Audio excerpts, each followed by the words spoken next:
Hebrews chapter 7 verse 25 says, therefore, He is able to save us to the uttermost. Ang ibig sabihin ng uttermost is completely, permanently, eternally. Those who come to God through Him. Ang pagliligtas po ng Panginoon ay kumpleto na. Amen? Hindi mo na kailangan idaragdag. Jesus paid it all. It is finished. Tetelestai. Tapos na. Ligtas na tayo.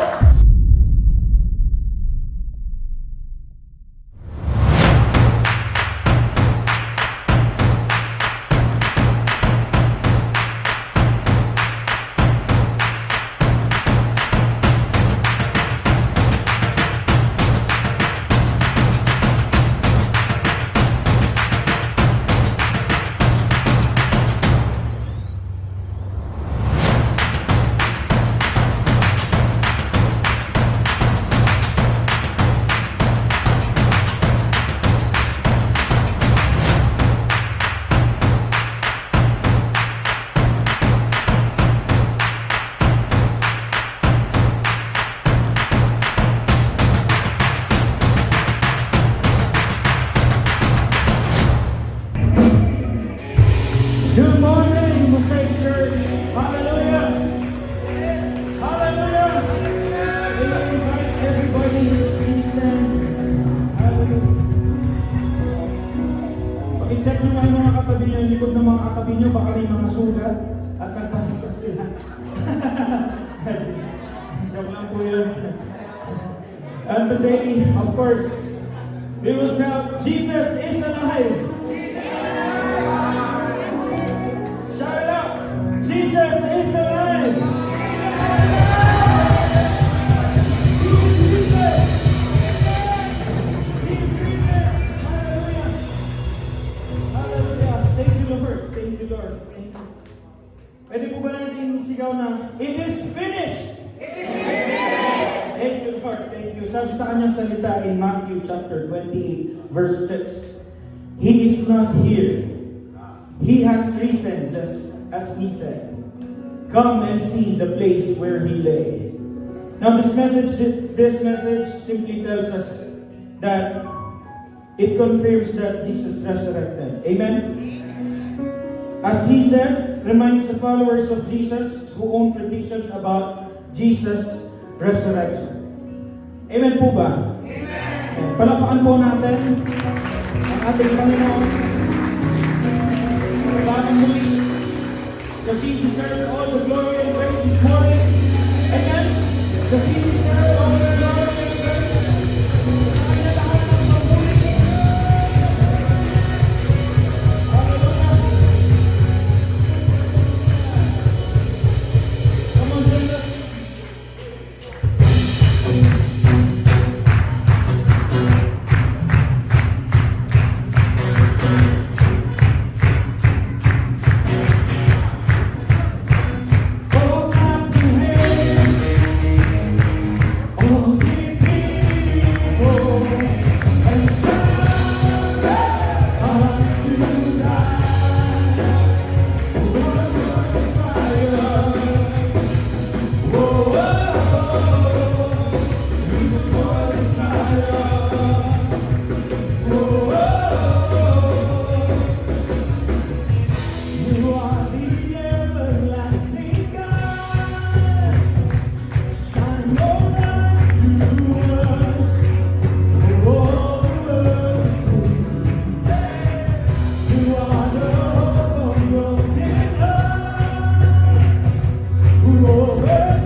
kayang isipin, hindi ko kayang sukatin. Ang pag-ibig mo, Jesus, ay hindi ka sa akin. Salamat, salamat, Jesus, sa pag-ibig mo. Maraming magkabahal sa akin, katulad mo. Salamat, salamat, salamat, Jesus, sa pag-ibig mo.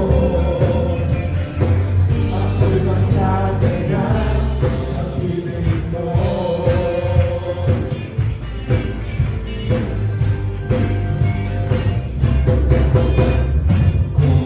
May pagsubok man o pagbibigan. Sino po meron yan? Ay nalapigan tayo. Ito si Jesus na aking sandigan. Hindi ako pababayaan. Hindi ko kayang isipin. Hindi ko kayang sikapin. Ang pag-ibig mo, Jesus, hindi ka sa akin. Salamat, salamat, oh Jesus, sa pag-ibig mo. Walang ibang nagmahal sa akin ng tulad ko. Salamat, salamat, oh Jesus, sa pag-ibig mo. Ako'y masasaya sa pag-ibig mo. Walang purihin ka, buhay ko na sa'yo'y sumama. Wala na ibang nanaisip pa, hindi ka salamat. Ayun naman, so.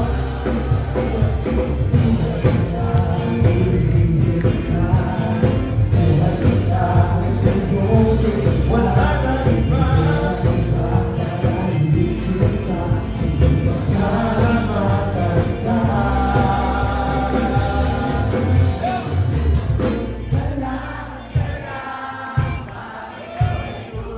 I'm grateful this morning. Walang ibang nagmahal sa akin.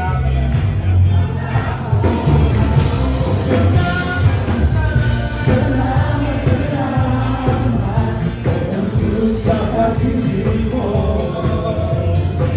Ako'y masasaya sa pag-ibig mo. Salamat,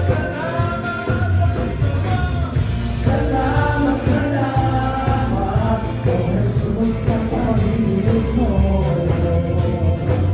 Walang ibang nagmahal sa akin hanggang tulad mo. Salamat, salamat, oh Jesus, sa pag-ibig mo. Ako'y masasaya, ako'y masasaya, ako'y masasaya sa piling mo.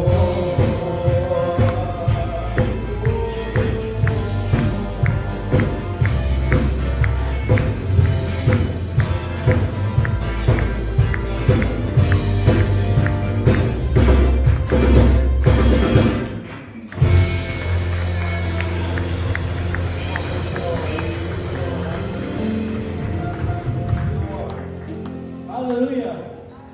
Somebody say, shout hallelujah. Yes, sir. Pwede ba po ba natin palakpakan ang ating Panginoon? As we listen to Him. Oh, we worship You in this place. We honor You. Let Your Holy Spirit lead this place, Panginoon. Sabi nga sa iyong salita in 1 Peter chapter 1 verse 3, Blessed be the God and Father of our Lord Jesus Christ. According to His great mercy, He has caused us to be born again to a living hope through the resurrection of Jesus Christ from the dead. Amen po ba? Through the resurrection through the resurrection of Jesus Christ from the dead. Amen. Amen and amen. And right now, friends, family, this song, it's not an ordinary song we're in. Let us take this as a prayer as well. We all surrender our fears, worries, because Jesus is alive. Hallelujah. Oh, we worship you in this place. How great the chasm that lay between us. How high the mountain I could not climb. In desperation I turned to heaven and spoke your name into the light. To the darkness, your loving kindness tore through the shadows of my soul. The work is finished, the end is written. Jesus Christ, my living hope. Who could imagine so great a mercy? What heart could fathom such boundless grace? The God of ages stepped down from glory to wear my sin and bear life's shame.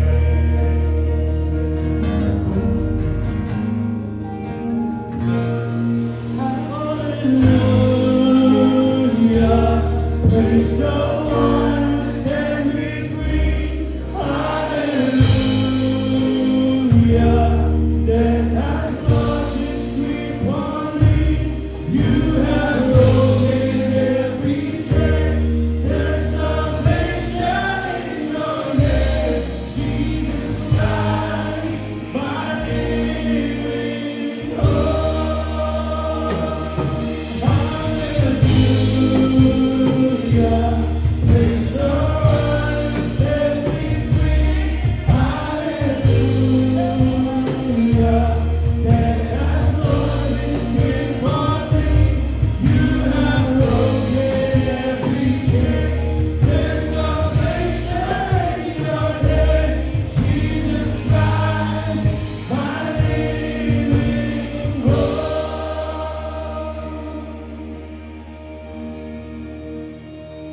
Then came the morning that sealed the promise. Your buried body began to bring out of the silence. The roaring lion declared the grave has no claim on me. Then came the morning that sealed the promise. Your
No guilt in life, no fear in death.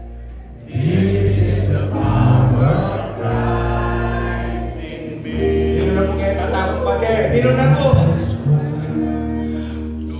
Final breath, Jesus commands my destiny. No power of hell, no scheme of man can ever pluck me from church to heaven serve or cross me low. Here in the power of Christ I stand. No power of hell, no scheme of man can ever block me from his hand till he returns or calls me up. Here in the power of Christ I stand.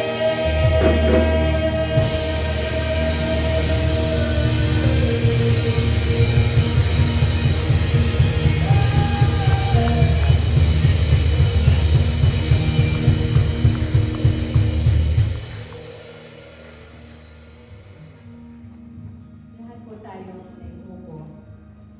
Today po, it's our Holy Communion. So, can we request po to give the elements? Let's watch for this beautiful song.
My dear brothers and sisters, as we gather today po, this morning po, we remember the sacrifice of our Lord Jesus Christ. As we partake the Holy Communion, let's examine our hearts, confess our sin, and approach the table with faith gratitude, and reverence. Sabi po ng Panginoong Jesus sa Luke 22 verses 19 to 20, "Do this in remembrance of me." And today po, we obey His command, remembering His body broken and His blood shed for the forgiveness of our sins. On the night He was betrayed, Jesus took the bread.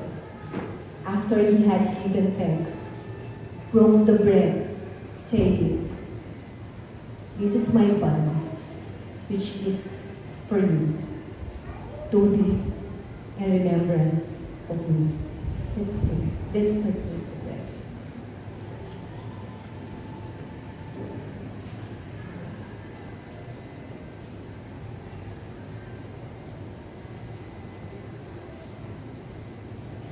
In the same way, after supper, Jesus took the cup, saying, "This cup is the new covenant in my blood. Do this whenever you drink it in remembrance of me." Let's drink the wine.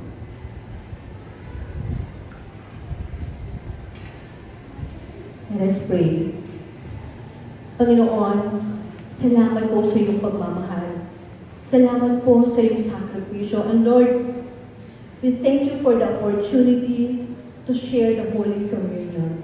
And Lord, we thank you, Lord, for giving us our Lord Jesus Christ, Lord. Lord, forgive His body, to forgive our sins, Lord, to give us new life and new hope. And Lord, may we carry this remembrance of His sacrifice, Lord, not just only today, but in the way we live each passing day, Lord. And Lord, today, we offer the celebrations to you, Panginoon. Bless our preacher, Lord. Ready our hearts and minds sa iyong salita. And we invite the Holy Spirit in our midst, Lord, to guide us and inspire us. Lord, this day po, nagpapasalamat po kami. Lord, we thank you for the cross. We thank you for saving us, Panginoon. Lord, sa buhay po namin, Lord, we will realize that you're more than enough, Panginoon. At muli, Panginoon, kami nagpapasalamat, nagpupuri, sumasamba. In Jesus' name we pray. Amen. Amen po. Good morning, MSA family. May mga first-timer po ba tayo dito? Wala. Okay, so we have to, announcement lang po. First po, big small group. Sabihin nga po natin, big small group. So, lahat po ba tayo dito nakakapag-attend na ng big small group? Marami pa pong hindi, no? So, again po, we're inviting you po to join us to celebrate God's love po. Maging part po tayo ng ating joyful at caring Mosaic Church community po. Amen? Amen po. Ito po, in-invite natin po kayo na maki-join sa amin sa ating mga midweek celebrations po. Dito po sa Big Small Group, nakakapag-share po tayo ng mga personal, kung ano man mga salooban natin, kung ano natin gusto tanungin, kung ano yung mga preaching pag every Sunday. At the same time po, we pray for each other and support each other po. So this coming Thursday po, resume na po ang ating Big Small Group. Amen po. And again, we're inviting you po to join us to worship together and celebrate together. Amen po. And yung last po yan, sacrificial giving po. Patuloy po ang ating campaign para sa ating land and building project po. So as of today po, mayroon po tayong, can we flash please? Yan po. So, nung po March 15, until April. Until today po, may pumasok po tayong 46,500. Palakpakan po natin ang Panginoon. At may total na po tayo ng 3,714,600 pesos po. Palakpakan po natin ang Panginoon. Thank you, Lord. Muli po, ulit-ulit natin sinasabi to that sacrificial giving and generous giving, it's more than money po. It's about the heart po. When we give generously po, pinapakita natin ang pagmamahal natin sa Panginoon, trusting Him, at sinusuportahan natin po ang gawain dito sa mundo. That's why po ngayon, I encourage you po, let's pray po. Pag-pray po natin sa puso natin, hilingin natin kung paano natin masusuportahan ang gawain ng Panginoon. Amen po. It's a best opportunity po ngayon na ipakita natin sa Panginoon that with all the blessings na binibigay niya sa atin, it's our one way to return Him back po. Amen po. Thank you po.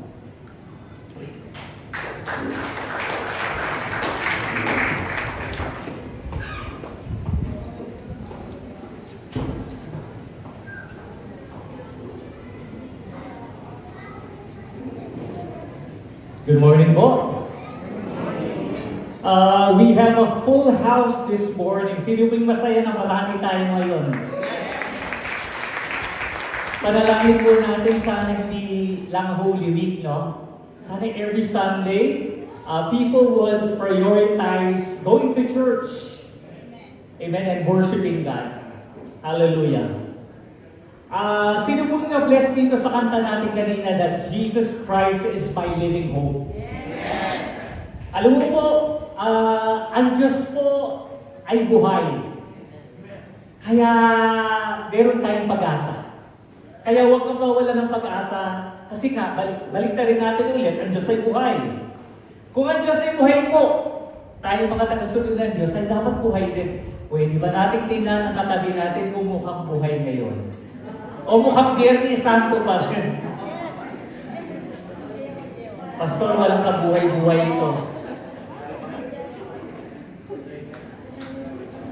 Alam, isa po sa mga propesiya ng Bible is that knowledge will increase. Ng katalinuhan ng mga tao ay mag-increase. In fact, if you've heard the news, there is isang rocket ship na naman by the name of Artemis, pumunta ng buwan. Diba? And do you know that time will come, isa sa mga magiging uso, yung space tourism. Normal na, alam mo naman si Elon Musk, no? Kakaiba yung mga konsepto niya sa buhay. Time will come, bibiyahe ka, pupunta lang buwan para bumisita as part of tourism. So, knowledge is increasing. Yun nga lang, kapag tayo tumatalino, nagkakaroon ng problema. Sino na po rito yung narinig na nila yung statement na ito? Let's flash it please. Ang sabi rito, ang gulo-gulo kasi lahat matatalino. Yun ba yung sa pamilya ninyo? Di ba? Ang gulo-gulo kasi lahat matatalino, mayroong opinion, highly opinionated, lahat may komento. Or sa business, o kaya sa team, o kaya minsan sa church. This was the problem of the Apostle Paul sa church sa Corinto. Yung mga Corinthian believers, ito po yung description sa kanila. Marami sa kanila matatalino. They were highly intellectual, they were talented, they were gifted, they were eloquent speakers. Lahat ng very impressive. But there was division in the church. There was jealousy in the church. There were factions in the church, kampi-kampi. And so, ang ginawa ni Paul, in-address niya. And his first chapter in 1 Corinthians, okay, ito yung solution. Can we read it in chorus, please? 1, 2, 3, go.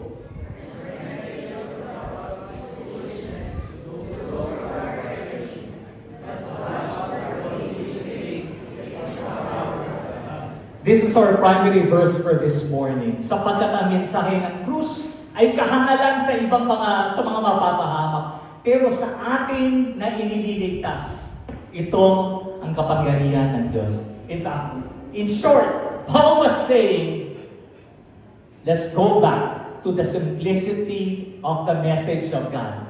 Let's go back to the centrality of the cross.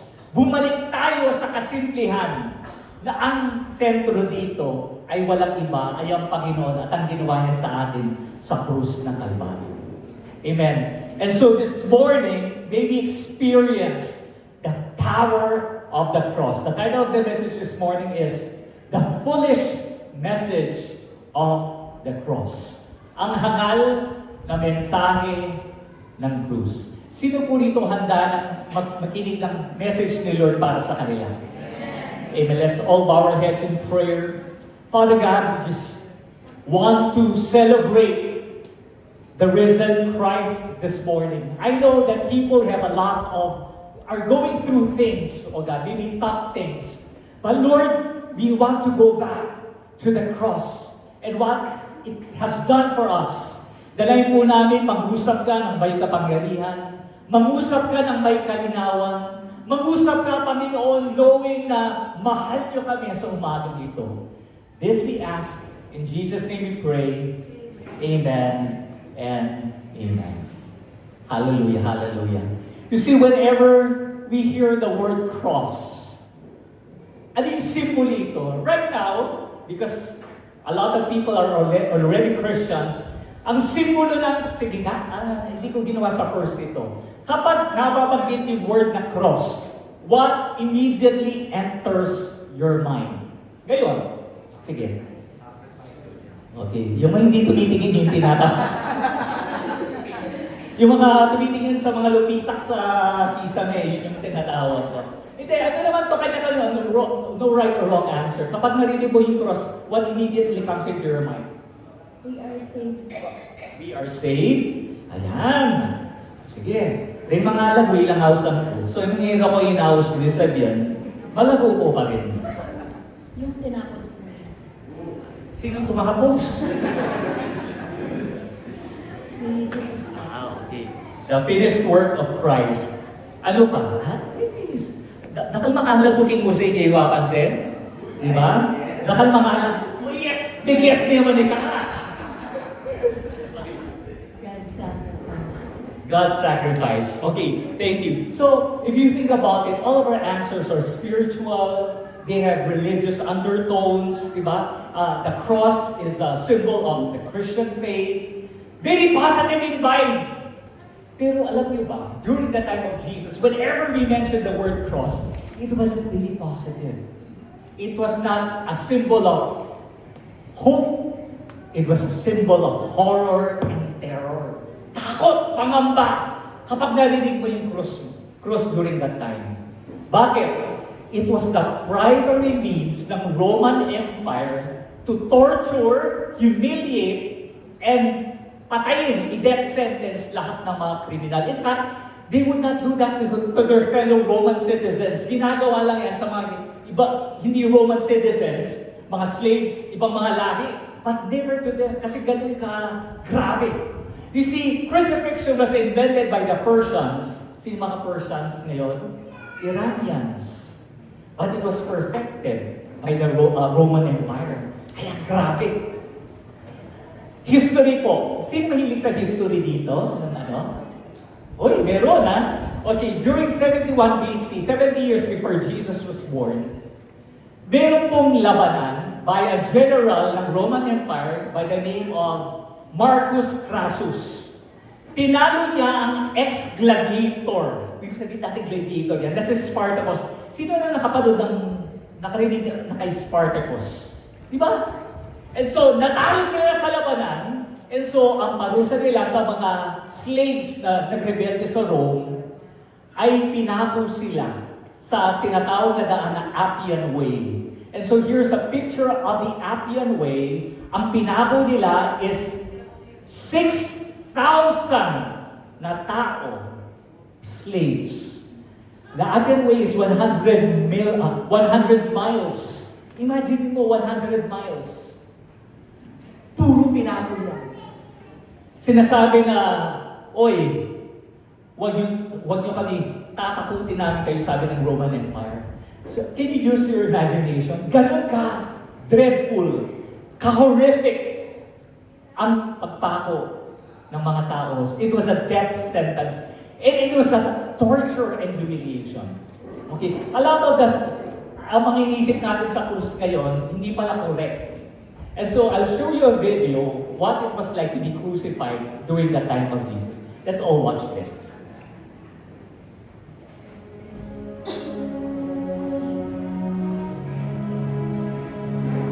Crucifixion was one of the most dreaded and painful forms of execution in ancient times. Thousands of crucifixions were performed by the Romans, the most famous, of course, being Jesus Christ.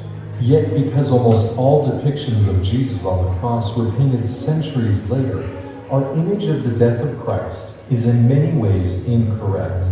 Understanding Jesus' death, though gruesome and painful in nature, can help us better understand the incredible love that the Savior has for us because of what He was willing to endure. Crucifixion was often first preceded with the painful process of flogging or scourging, as is the case of Jesus. The scourging was done to physically weaken the condemned person, accentuating the already painful process of crucifixion. The whip or flagrum was made of strips of leather fastened to a handle, with broken glass, nails, bone, and lead weights fastened to the end of the strips. The flagrum was designed to rip through the flesh, tearing skin and muscle from the bone. The powerful symbol of the sacrament bread, which represents Christ's flesh being torn apart, is an apt reminder of the scourging that Jesus endured on our behalf. Once flogged, the convicted person was made to carry his own cross through the city till they arrived at the place of execution. Unlike most depictions showing Jesus carrying an entire cross, the condemned man instead would actually only carry the crosspiece. This was because of the incredible weight of a full cross, and because wood was such a scarce resource that it was common to use an already existing tree or permanent post as the base of the cross. The fact that Jesus may have been crucified on a living tree brings beauty to the title of Jesus as the Tree of Life. Ayan, this morning, I would like you to use your imagination. Balik po tayo 2,000 years ago, nung kapanahonan po ng Panginoon. Just imagine ang Panginoon, it started in the Last Supper. Just imagine, yung Last Supper niya with His disciples, kasi mamamaalam na siya. And so, He washed the feet of His disciples. Yun ang tunay na leadership, paglilingkod sa Panginoon. And then, the following day, yun na po, yung Garden of Gethsemane, yung nanalangin na siya sa isang puno ng olive grove, ng olive trees. At doon na pinagkanulo ng kanyang kaibigan na si Judas. Si Judas, hinudas niya ang kanyang kaibigan. Just imagine one of your best friends, ipagtatatwa ka. Hindi nila alam si Jesus na itsura niya. Sabi niya, yung hahalikin ko. Diba? Because according to Jews, yung paghalik, greeting yon. So, kaya nga halik ni Judas eh. Diba? Kaya kapag may humalik sa iyo, medyo mag-ingat-ingat ka na. And so, just imagine you're betrayed by the friend and then the following, trial. Ilan na po rito yung pumunta na sa court trial? Nasubukan na nila. Alam mo po, nakaka-stress. Nakaka-stress. So, 3 court trials from the Jewish tribunal and 3 court trials sa Roman Empire. So, grabe, no? Pinagsasampal siya. They were saying all of the bad things. And then, yun na, no? Sinentensya na niya na ma-crucify. Flogging 39 times with flagrum. Just imagine, no? 39 lashes yan. At yung dulo niya, may mga bubog, may mga stones, may mga bubog. So, sa bawat hampas, yung mga laman. So there were ribbons. Kaya nga ang sabi ng Panginoon, by His stripes, we are healed. Sa mga pamamagitan ng latay ng Panginoon, tayong lahat ay nagsipagaling. Meron ba rito na physically, meron kang karamdaman? I have good news for you. Sa pamamagitan ng latay ni Lord, tayong lahat ay gumaling. Are you going through emotional sicknesses, emotional trauma? I have good news for you. God can heal you on the inside. Amen. Lahat ng mga sakit ng loob, ng damdamin na pinagdaanan mo, emotional pain, by the stripes of Jesus, we are healed. And then, binuhat niya. By the way, yun nga, no, kinokorek natin. Hindi yan buong cross. Most likely, it was just a cross beam. Kasi ang buong cross, that's 300 pounds. Hindi mo mabuhat yun. Yung nga lang cross beam, it's like 100 to 130 pounds. Yung beam lang. And so, ididikit na lang yun. And here's another interesting fact. Maaari yung cross na kung saan pinakumpang, it may be a living tree. Kaya, cursed is one who is hanged on the tree, sabi ko Old Testament. Kasi posible yung mga ibang pinapako, buhay na puno. At yung crossbar na lang, yun na lang yung didikit doon. So, nakuha natin. So, lahat na yan, lahat ng pagpapasakit, and the Lord died of a broken heart, no? Because na-cardiac arrest siya, tapos ang hirap huminga. Kasi you're pushing yourself para makahinga. And so, ang daming pasakit na pinagdaanan ng Panginoon. Pero lahat niya yan, ginawa niya dahil mahal niya tayo. Amen. Mahal niya tayo. At gusto niya tayong makapiling. And so, what is the foolish message of the cross? 3 points this morning I would like to take home. Number 1 is sacrificial love. Sabihin natin sacrificial love. Sino po rito naniniwala ang tunay na pagmamahal ay sakripisyo? That is the deepest form of love. Hindi romantic love, hindi kilig love, hindi love na nagde-date lang, alam mo yon. Ang tunay na pagmamahal, at yung mga mag-asawa dito, alam nila yon. Mahal mo lang yan, kaya tiniis mo kasi tunay mong mahal. Amen? Ba't may malakas mag-amen dito? Amen po ba? Ang tunay na sakripisyo, ang pagmamahal, yung sakripisyo talaga. 1 John 4:10 says, this is real love, not that we love God, but that He loved us and sent His Son as a sacrifice to take away our sins. Yan ang tunay na pagmamahal. You see, a lot of ng pagmamahal ngayon, napaka-superficial, napaka-shallow, napaka-conditional. Diba? Mahal kita kung good boy ka, good girl ka, kung di ka mambababae, kung di ka, lahat ng requirement mo. Pero pag tumalpak ka, hindi na kita mahal. Diba? Napaka-conditional ng love of human. Pero good news for you, the love of God is different, the love of Jesus. Kahit umalpak ka ng ilang beses, hindi mawawala ang pagmamahal niya sa ating lahat. Because the steadfast love of the Lord never ceases. Yan ang tunay na pagmamahal na hinahanap ng mga tao ngayon. And a lot of people are looking for love in the wrong places. They're looking for meaning in life in the wrong places. Ituloy po natin yung teleserye natin sa isa sa mga sikat na tao ngayon dito sa Mosaic. Tago natin ulit sa pangalan na Ding Dong. Ding Dong Dagul. Ay, hindi, Ding Dong Dantes. One time nag-post po siya sa Facebook, ang sabi niya, mahal na araw na, baka may magmahal sa akin. Hindi po siya desperadong humanap ng love life, no? Birthday po niyan sa April 25, malapit na. Ipaparaffle na po natin siya. Gusto niyo ba yun? Ang punto ko po ito, a lot of people are really looking for love. Pero the good news is, we can only find true love in the Lord Jesus Christ. Wala na ba? No, He only, and I pray that the message this morning is this, may we experience the love of Jesus Christ like never before. When was the last time na naranasan mo na mahal ka ng Panginoon? When was the last time? And so, kung di mo pa naranasan, I pray, today, ngayong Easter Sunday, iparanas ng Lord kung gaano Kanya kamahal. Na ang dami nating kapalpakan, pero patuloy tayong binibiyayaan, patuloy na minamahal. Palakpakan po natin ang Panginoon. What is real love? He demonstrated His love for us that while we were still sinners, Christ died for us. During the time we were in our darkest moment, during the time we were in our weakest, during the time that we were in an unlovable condition, minahal pa rin tayo ng Panginoon. Yun ang tunay na pagmamahal. Not just in your best, but in your worst, God still loves you. Sabihin mo sa katabi mo, God loves you. In your darkest. Diba? Hindi dahil maitim ka. Pero dun sa maitim na bahagi ng buhay mo, di ba? During the times na wala talaga, hindi ako kamahal-mahal, pero minahal pa rin ako ng Lord. Yun ang sacrificial love.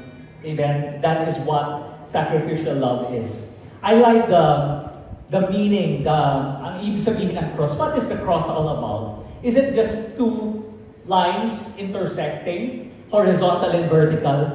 Alam mo po, ito po yun. The cross is the intersection of God's love and justice. Ito ba yung, ano ba yung intersection sa Tagalog? Intersection. Ayun na lang. Di ba?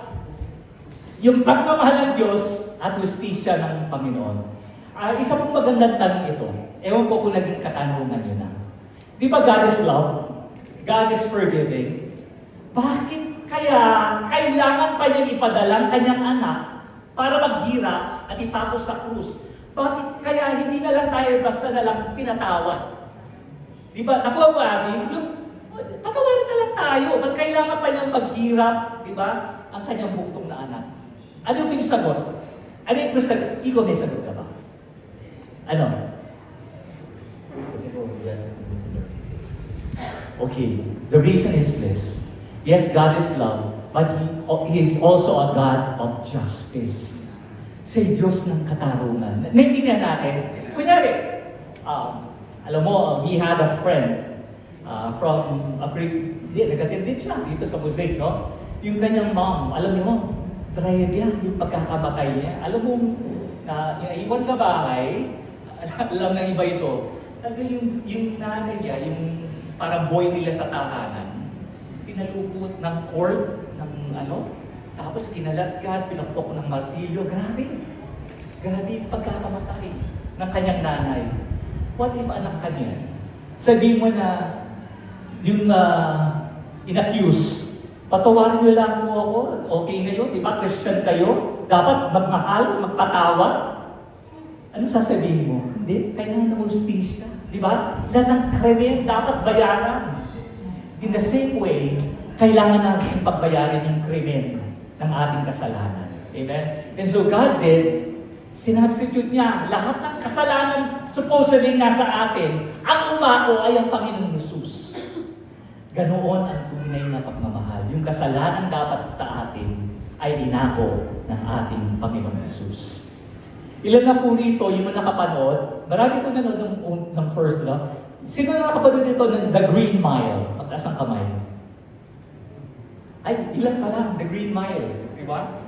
Napanood mo na? Okay. Kwento ito ng isang gentle giant who has healing powers. So, pag nagpapagaling siya, kunyari, nilihans niya si Niela, no? Ang sakit niya, sakit ng ulo. Kasi sakit siya ng ulo, joke lang. Diba? Ina-absorb niya lahat ng sakit niya. And so, one time, meron isang kriminal, ni-rape at pinatay yung dalawang bata. Nakita nito. So, he was rushing to save them. Kasi may healing powers na. Kaso, hindi na naabutan. Ngayon, katulad ng mga Pilipinong pulis, doon dumating sa eksena late. So, pagdating sa eksena, nakita siya yung nandun. So, siya yung nakasuhan na nag-rape at pumatay doon sa mga dalawang batang babae. And so he was the one who got in prison, but even in prison, he was doing good and healing people until such a time na electrocute siya sa electric chair. Para lang yung sa Panginoon, no? Someone took her place. That is the love of God. Amen? Na dapat tayong nandoon. Pero the Lord Jesus took our place. Palapakan natin ang Panginoon.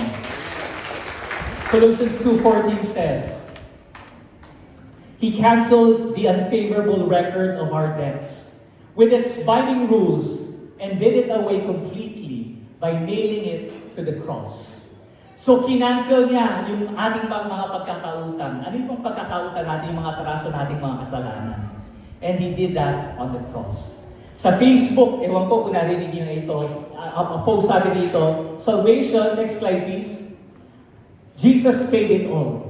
So lahat ng kasalanan natin, all of our sin, all of our regret, all of our past mistakes, our unforgiveness, hurt, and anger, lahat na yan pinatawad na ng Panginoon. Amen. In fact, one of the 7 last words is tetelestai. It is finished. No, tapos na. At ang meaning ng tetelestai, tatlong bagay. Unang-una, mission accomplished. Yung dapat gawin ng Panginoon, na iligtas tayo, na iligtas na. Pangalawa, your debt has been paid. So noon, kapag nakabayad ka na ng utang, sasagot yung creditor mo, sasabihin niya, tetelestai. Amen? Sino po rito nais nila, hindi lang kasalanan, yung mga utang nila, matetelestai din. Amen? Kaya itetelestai yan ng Panginoon. At pangatlo po, it is a shout of victory. Meaning in Jesus Christ, we can see life in the perspective of winning because we have Him. Ang sabi ng Bible, if God is on our side, who can be against us? Amen? If God is for us, who can be against us? Why?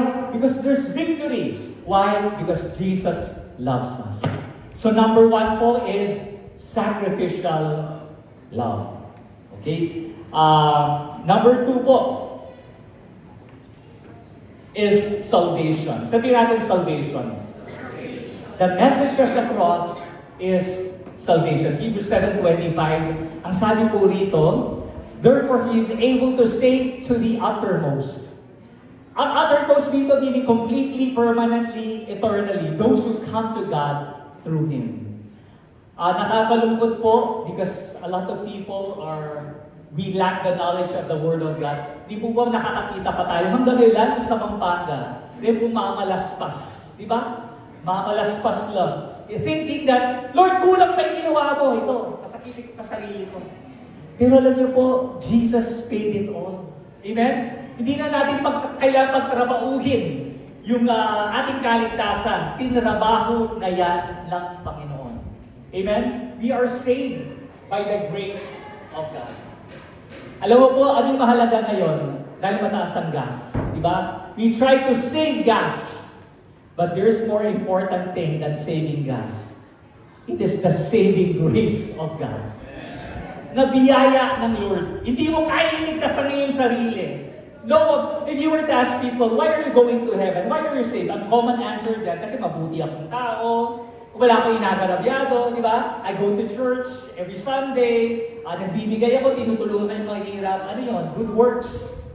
We are saved not by good works. We are saved by the grace of Jesus Christ. It is undeserved, unearned, unmerited. Gawa yan ng Panginoon. Ilan dito, napakasaya ng kaligtasan natin, hindi na kailangan trabauhin. Amen? Na ang Lord na yung nagtrabaho.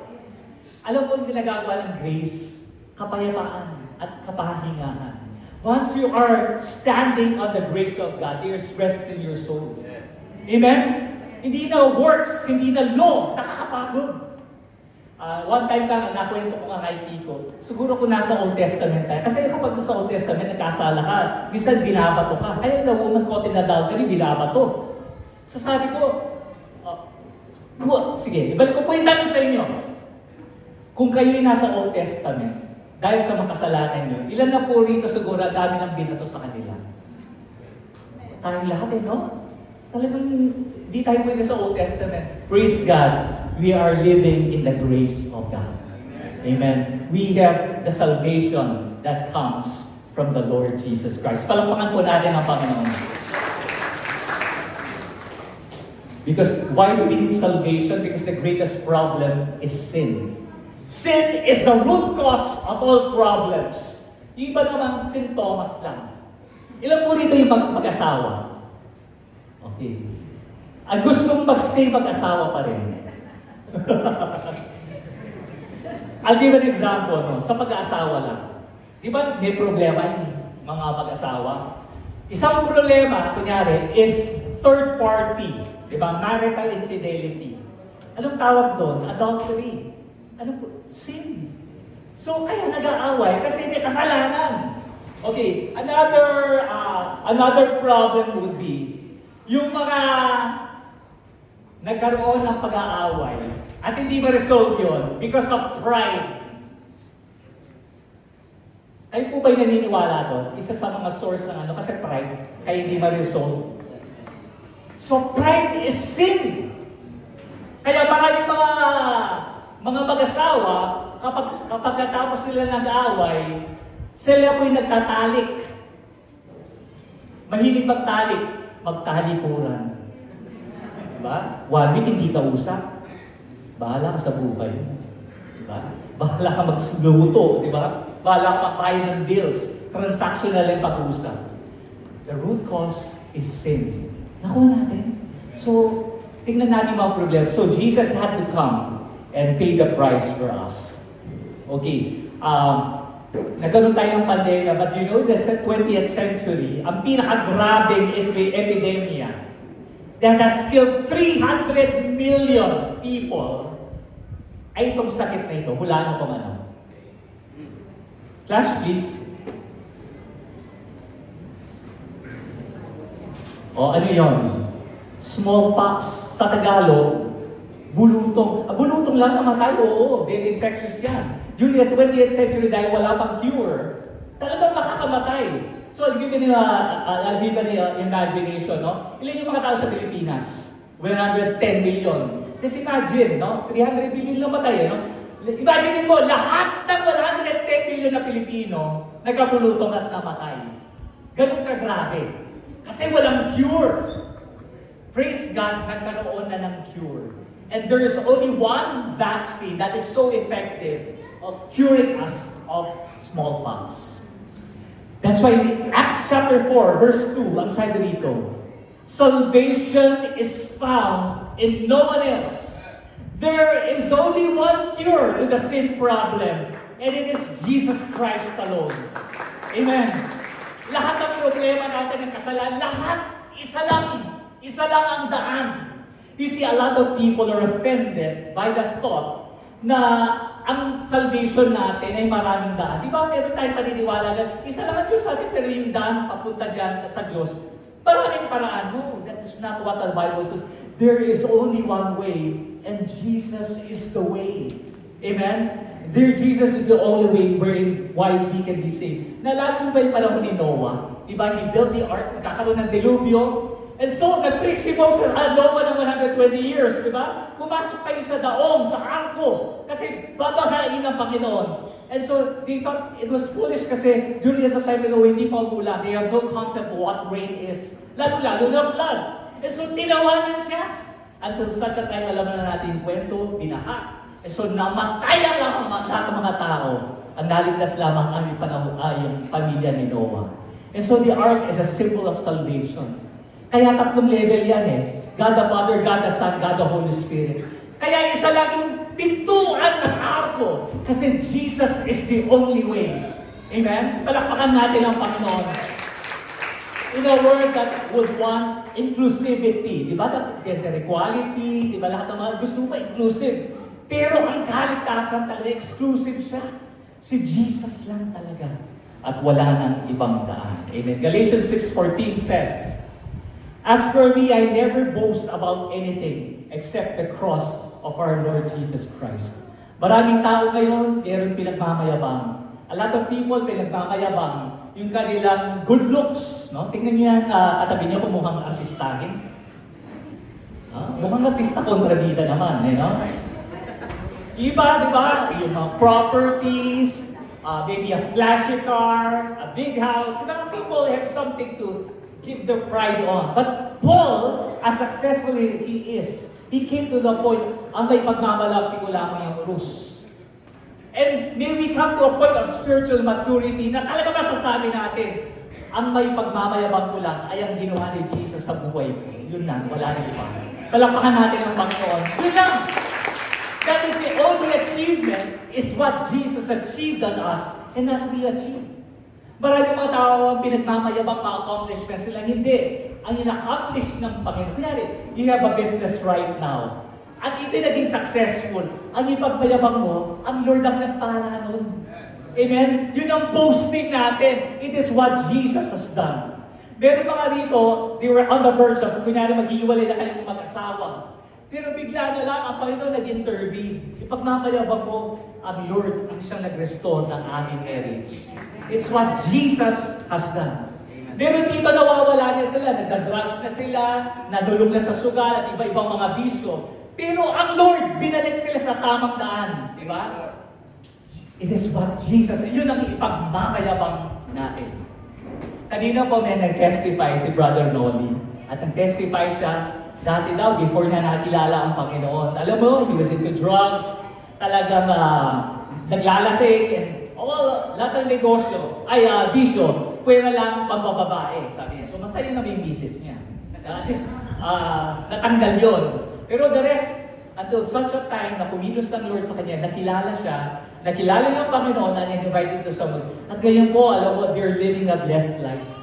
Nakapag-impok sila, nakabili ng lote, they have a thriving business. It's all because of what Jesus has done at the cross of Calvary. Yan ang pagmayabang natin ngayon. Ang ginawa ng Panginoon at hindi ang ginawa natin. Amen? That is part of our salvation benefit. Package deal. Sabi mo sa katabi mo, package deal ang kaligtasan. Amen? Hindi lang salvation sa sin, sa penalty ng sin. Salvation din sa finances. Kayo ba'y naniniwala, if you're in a financial difficulty, God can save you? Amen. Yung iba naman physical, may sakit ka, may malubhang karamdaman. Isa-save ka ng Panginoon physically because by His stripes, we are healed.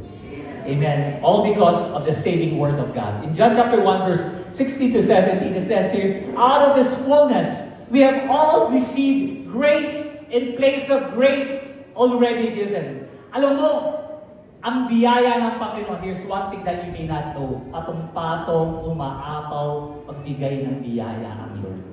And what is grace? It is not something you deserve. It is something you have to work for. That's why you can rest. Grace is God working on your behalf. Sino pong gusto nun? Ng Lord ang magtrabaho para sa atin. At magpahinga na lang tayo kasi ang Lord na nagtrabaho eh. Di ba? And so that is what grace is all about. And so, ano kasing first point natin? What is the message of us? First is sacrificial love. Mahal na mahal tayo ng Panginoon. Never believe the devil's lie. But He loves us. I think I've shared this before. There was a time in my life, ito po yung pinaka-lowest ebb ng buhay ko. That was the time that marriage was in shambles. Talagang lahat, buo na.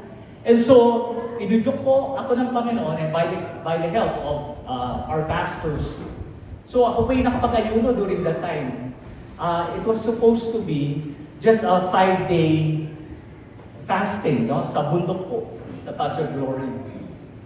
And during that time, ang sabi ng Panginoon, ituloy mo na. And so during that time, pinutuloy ko na po ng Panginoon and it is only by His grace. For 21 days, it was just water. And during that time, it was that time na naranasan ko na pinadama ng Panginoon kung gano'n niya ako kamahal.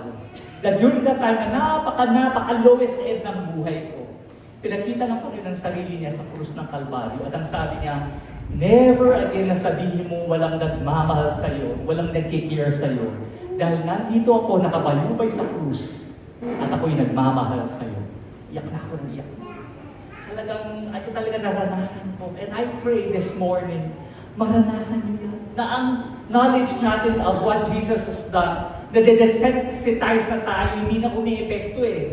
That it will become a reality. Sino dito, gusto nila, maranasan nila, gano'n sila kamahal ng Panginoon. That is the message today. Maranasan natin. And it is the power of God in your life na maranasan nyo na kahit hindi ka mahalin ng tao, kahit bikinin ka, ilagay ka sa ero, ano man, there's one person who loves you the most and that is the Lord Jesus Christ. In fact, kung merong mga tao na if you're the only person, the only sinner, He would still die for you. Ganon ka kamahal ng Panginoon. And number 2 is what? Salvation. Iyon yung epekto ng pagmamahal niya. Dahil mahal na mahal kita, ang sabi ng Panginoon, ay kailangan kitang iligtas. And number 3 is spread the good news. Sabihin natin, spread the good news. Since God And by the way, before we go to that, yun lang ang last line na kalimutan ko. As far as salvation is concerned, if God took care of your greatest need, which is what? Salvation. Diba, yun yung pinakakailangan natin, kaligtasan, eternal life, pinag-uusapan yan. Will He not graciously take care of your other needs? Do you have other needs right now? Financial, relational? If God took care, yung pinakamahirap, yun pa kaya ng ibang pangangailangan mo, hindi niya kakayanin. Sabihin mo sa kategorya, kaya ni Lord. Amen? Yung kaligtasan nga di ba? Healing pa kaya, finances pa, di ba? Yung pinakamahirap, tinake care na niya Di ba? Did you get that revelation? Ibig sabihin, walang problema na hindi kaya solusyonan ng pagdal. Ang pinakamalaking problema natin, sinulusyonan niya. Amen? And so number 2 is spread the good news. 1 Corinthians 9:16 says, if I spread the good news, I have nothing to brag about, since because I have an obligation to do this. How horrible it will be for me if I didn't spread the good news. Alam mo po, napakalungkot naman, meron tayong cure, alam na natin yung solusyon, tapos hindi natin i-share, ibabahagi sa iba. It's so important. Now, part of the message is we spread the love of the Lord to other people. Amen? I think I forgot to show this slide that in the first, kumakailangan po, nagkaroon ng comeback concert ang paborito ninyong boy band group. Sino po ito? Amen. BTS. At, alam niyo po ba na dati po akong member ng BTS?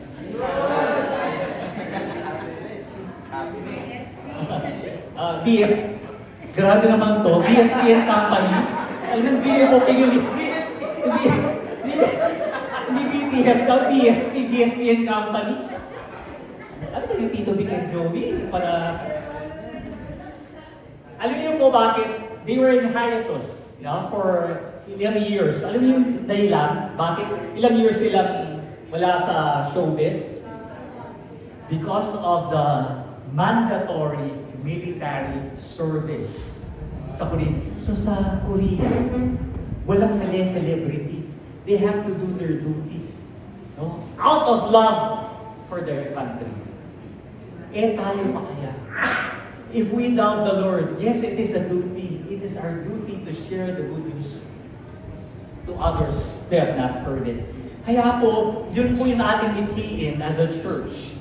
Alam niyo po ba that this coming next Sunday po, we will be starting another Mosaic Church. Yeah. Amen. Sa Malino, palakpakan natin ang Panginoon. We're so excited. House church po ito sa compound ni Abby at ni Alex. So we are praying that we spread the love of Jesus in that place. At yung mga youth naman natin, coming July, we will have a campus ministry sa Feliciano College. Palakpakan natin ang Panginoon. So, tatargetin natin yung mga grade 2 sections. Actually, open siya from elementary, high school, tsaka college. Pero kulang tayo ng mga youth workers. So, yung kaya na lang natin yung grade 12. Excited na ba yung mga youth workers dito, campus workers? Of sharing the love of Jesus. In fact, ang last po natin tinarget dyan, yung Mabalacat High School. At alam mo, sabi ko nga, anong sekreto? Ba't ang hirap nilang hikayatin kay Lord? Sabi ko, isang sekreto dyan, embody the love muna. Diba? Yun yung mission statement natin. Embody the love, multiply disciples, and divert their destinies. And God will give you creative ways in order to share the gospel. Sige, balik tayo. Balik tayo kay Ding Dong. Wala. Alam mo po, talagang, alam mo may calling ang batang ito, alam niyo ba? Small but terrible yan, kala nyo. Kaya abang-abang tayo. Isang idea na binigay ng Panginoon, kasi nag-graduate yung grade 10, no? Tama po? Grade 10. And so they're about to graduate and being in a public, kahit minsan kulang na yung finances. So the graduation picture, wala sila. And so si Chris, dahil puspos siya ng pagmamahal ni Jesus, naisipin niyang bumili ng camera at ang sabi niya, sige, ako yung kukuha ng grad pic ninyo. Ay, wala po kaming pambayad, sabi ng mga estudyante. Hindi, libre. And so, it was one way for them to get to know the Lord and eventually invite them to church. Nakuha niyo yun? We need to share the love of Jesus in whatever capacity, talent, kakayahan. Amen po ba? Kaya yun po, let's share the good news of Jesus Christ. Okay, last slide na po. Last year, birthday ko po, nasa Iceland po kami. And we were able to go into a certain museum. Kala ko ordinary museum lang. It was an interactive museum. Iceland is known to be the land of fire and ice. Okay? It is called the land of ice kasi kaya nga Iceland kasi may yelo, di ba? But yun yung hindi ko alam nung una. It was called the land of fire as well kasi Wilma, bakit? Uy! Ba't ka rin? Kailing ko Pastor Lily, bakit? Dahil maraming volcanoes, kaya land of fire. And so, during that time, interactive, alam yung gumagalaw yung upuan, tapos may screen kung paano ka papasok sa isang volcano. So yun, no, yung parang gagalaw ka, going inside the volcano. At alam yung isura ng inside ng volcano? We have a preview of what it's like to be in the lake of fire. At ang sabi ng Bible, lahat ng taong wala ang pangalan nila sa aklat ng buhay, lahat ng taong wala si Jesus sa puso nila, they will be thrown into the lake of fire. And so sabi ni Pastora Lily, nakasama ko, nagkaroon siya ng revelation, no? Very vivid, very graphic kasi yung experience. Sabi niya, alam mo Pastor, ako'y nagpapasalamat, tinanggap ko si Lord sa buhay ko. Kasi kung wala si Lord sa buhay ko, ako itatapon diyan, sabi niya. And so, he had a preview of what it is like kung wala si Lord sa buhay mo. Ganoon kahalaga si Jesus sa buhay natin. Kung wala ang Mesias sa buhay mo, kung wala si Jesus, yan ang kinahan. Anong kwenta ng marami mong property? Anong kwenta ng successful na business? Anong kwenta na sikat ka? Anong kwenta ng maganda ka? Or gwapo ka? If you do not have eternal life. Kaya ang sabi dito sa Hebrews, which is as last verse, like to call it the worship team, how shall we escape if we ignore such a great salvation? Paano tayo makakatakas kung i-ignore rin natin ang kaligtasang binibigay ng Panginoon? And so this morning, in conclusion, let's go back to the simplicity of the gospel. Ano yun? Jesus loves you. Jesus took your place. Jesus has forgiven you. And Jesus wants to bless you. Amen? Sacrificial love. Ano ba yung pangalawang S? Salvation. And number 3, spread the good news about Jesus Christ. Tayo yung lahat ay tumayo. Let's sing one song to the Lord.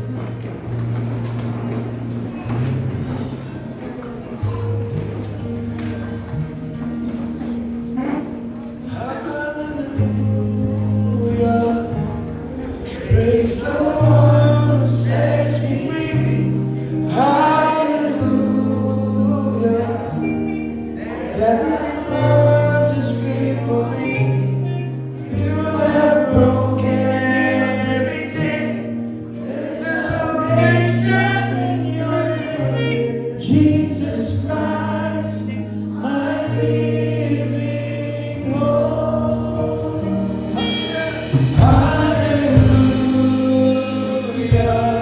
Praise the one who set me free. Hallelujah. That has lost its grip on me. You have broken every chain. There's salvation in your name. Jesus Christ, my living hope.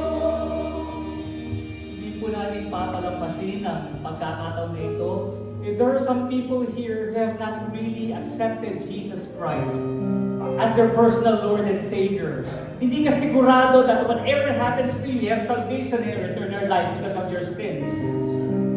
So, sa umagang ito, I have good news for you. You are saved not by religion because religion cannot save us. Only one person can save us, and that is the Lord Jesus Christ. And He loves you. And so sa oras na ito, join me in the simple prayer of accepting Jesus. And I tell you, once you accept the Lord, you have eternal life. Kaya tayo mula tayo manalangin. Dear Jesus, I know you are listening to me today. I admit that I am a sinner.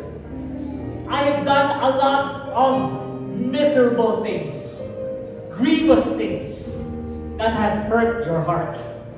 Sa oras po ito, lumalapit ako nagpapakumbaba. Forgive me of my sins. And Jesus, I accept you as my personal Lord and Savior. Come into my life.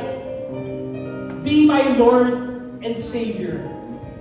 And Lord, right now, I commit to following you all the days of my life. Salamat po, Panginoon. And for some people here, na for lately, ay parang nanlalamig yung pananampalataya. You come to church routinary, mechanical. Yung parang na-desensitize ka na. Spiritual matters don't appeal to you. Alam mo yun, parang wala nang apoy, wala nang first love sa Panginoon. I pray this Easter Sunday, as you leave this church, ibalik ng Diyos yung apoy na yun. If that is your desire wherever you are, can you just lift up your Lord, ibalik mo yung apoy. Maranasan ko ang kadakilaan na yung pagmamahal.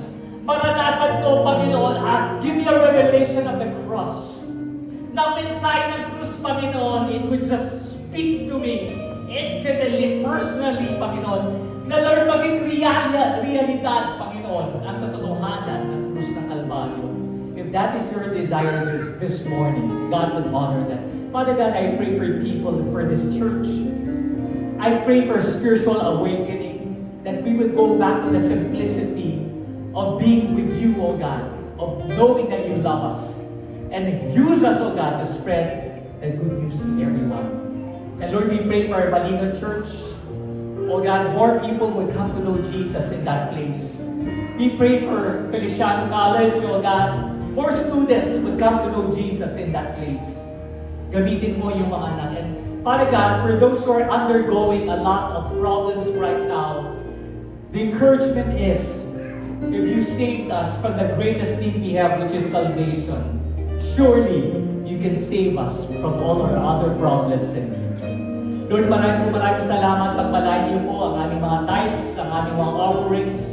Bless each and every one of us and may we grow in love for you because you love us the most. Salamat po, pinagpapala po namin kayo. In the name of Jesus we pray. Ang lahat ng may kaligtasan at nagpapasalamat kay Lord, magsabi ng malakas sa Amen. God bless everyone. Hallelujah.